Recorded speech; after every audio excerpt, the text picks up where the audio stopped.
Hello friends, welcome to our channel.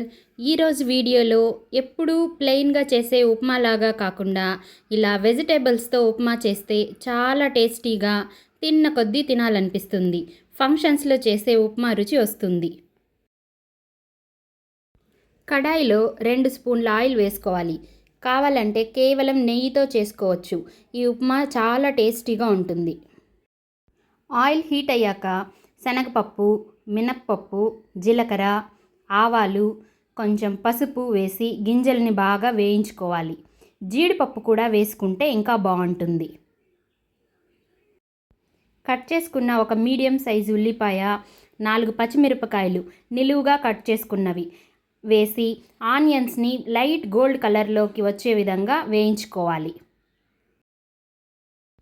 అరకప్పు సన్నగా cut చేసుకున్న క్యారెట్ ముక్కలు, అరకప్పు బీన్స్ ముక్కలు, కట్ చేసుకున్న ఒక టమాటో, గ్రీన్ పీస్ ఉంటే వేసుకోవచ్చు. వీటన్నిటిని ఒకసారి బాగా కలుపుకోవాలి. ఒక 2 నిమిషాలు వేయించుకోవాలి. రుచికి సరిపడా సాల్ట్ కూడా వేసుకొని ఒక 5 నిమిషాలు బాగా ఫ్రై చేసుకోవాలి.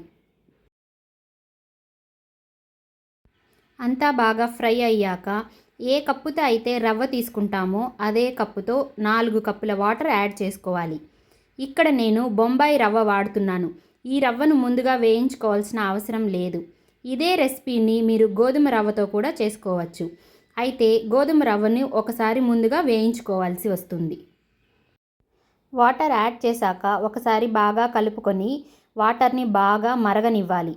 ఇలా బాగా మరిగాక ఇక్కడ చూపిస్తున్న విధంగా కొంచెం కొంచెం రవ్వని పోస్తూ కలుపుతూ ఉండాలి. ఇలా చేస్తే ఉండలు కట్టకుండా బాగా వస్తుంది. ఇలా కలుపుతూ ఉండాలి.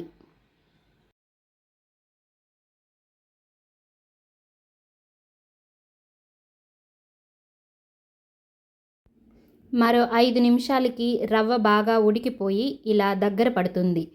ఇంకో 2 నిమిషాలు ఉడికించుకుంటే సరిపోతుంది. అంతే, ఈ ఉప్మా రెడీ. ఈ ఉప్మాని పల్లీ చట్నీతో తింటే చాలా బాగుంటుంది.